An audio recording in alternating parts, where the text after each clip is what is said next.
Hey, how you doing? I'd planned on using this film to talk about the semi-feral herds on the high fells and a little bit about commoners' grazing rights and the rights to graze ponies. But it's been a bit of a week and other things have come a bit more to the fore.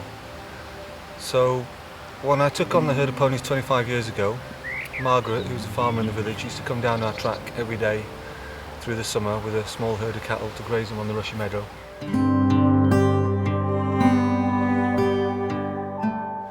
And the first time I met Margaret, she said to me, "Now then, Thomas, if you're going to have livestock, you'll have dead stock." and that's probably the best bit of advice anybody could have given me when I was just taking on this herd of horses.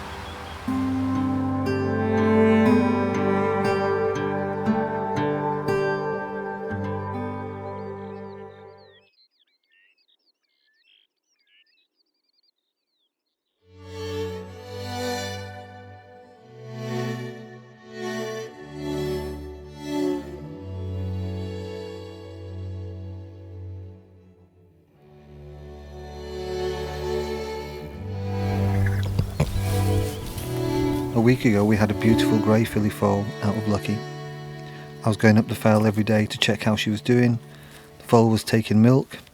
Lucky had cleansed the afterbirth. The foal was trotting happily alongside as she led it to lie down in the shade. Everything looked fine.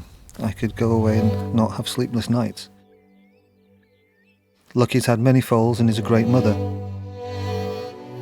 Margaret's words were brutally true, but sadly on the third day the foal was dead. It's always hard to lose a pony, but especially a young foal. We haven't lost a foal in about 20 years. Oh dear, Lucky. What's happened here?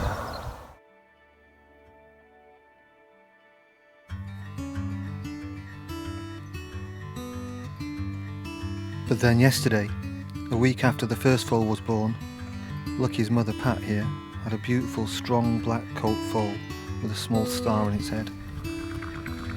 And this little foal is just what we needed after what has been a really hard week.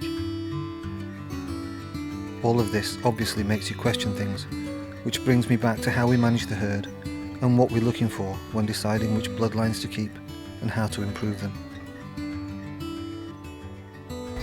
So the first thing Walter was looking for was ponies that can survive, ponies that will do well out on the fell through a harsh winter. And then after that we're looking for ponies that will breed. We're looking for brood mares that will have many foals through the lifetime for the economics of the herd, to make the herd viable. After that, does it have a good temperament? Can you work with it? Because for us especially, we want horses that will work, and they've got to be able to work with us. And then after that we might start to look at its bloodlines and its conformation. How's it put together? What does it look like? I imagine most breeders will have a similar list, though not necessarily in the same order. And for our own herd, Walter spent the first 40 years breeding a very hardy type of old fell pony that could survive out on the tops with not a lot of supplementary feed.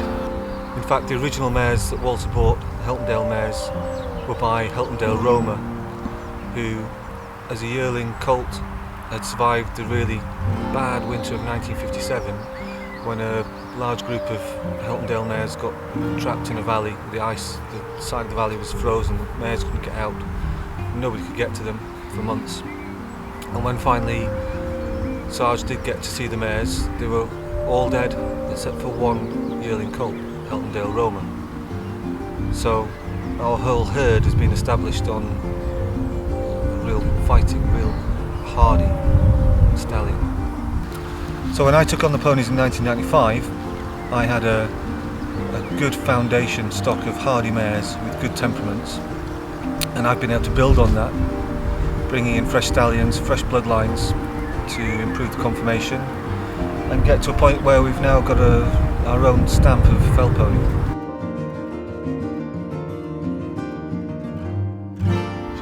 Nervous because the other ponies are coming now. She's a very good mum, this one.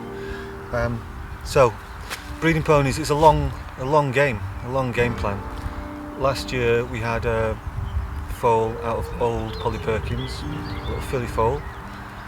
I was actually hoping for a colt foal because I was looking for some fresh blood. I'd use an old Heltondale stallion with the old Heltondale mare, wanted to bring back the Heltondale bloodlines, and wanted a colt I could use on the rest of my mares, because Geronimo is too closely related to use on half of my mares.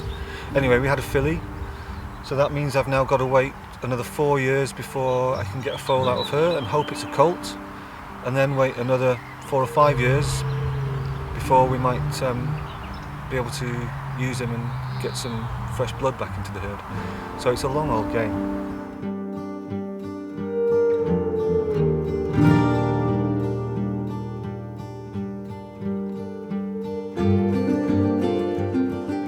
So as ever, thanks for watching.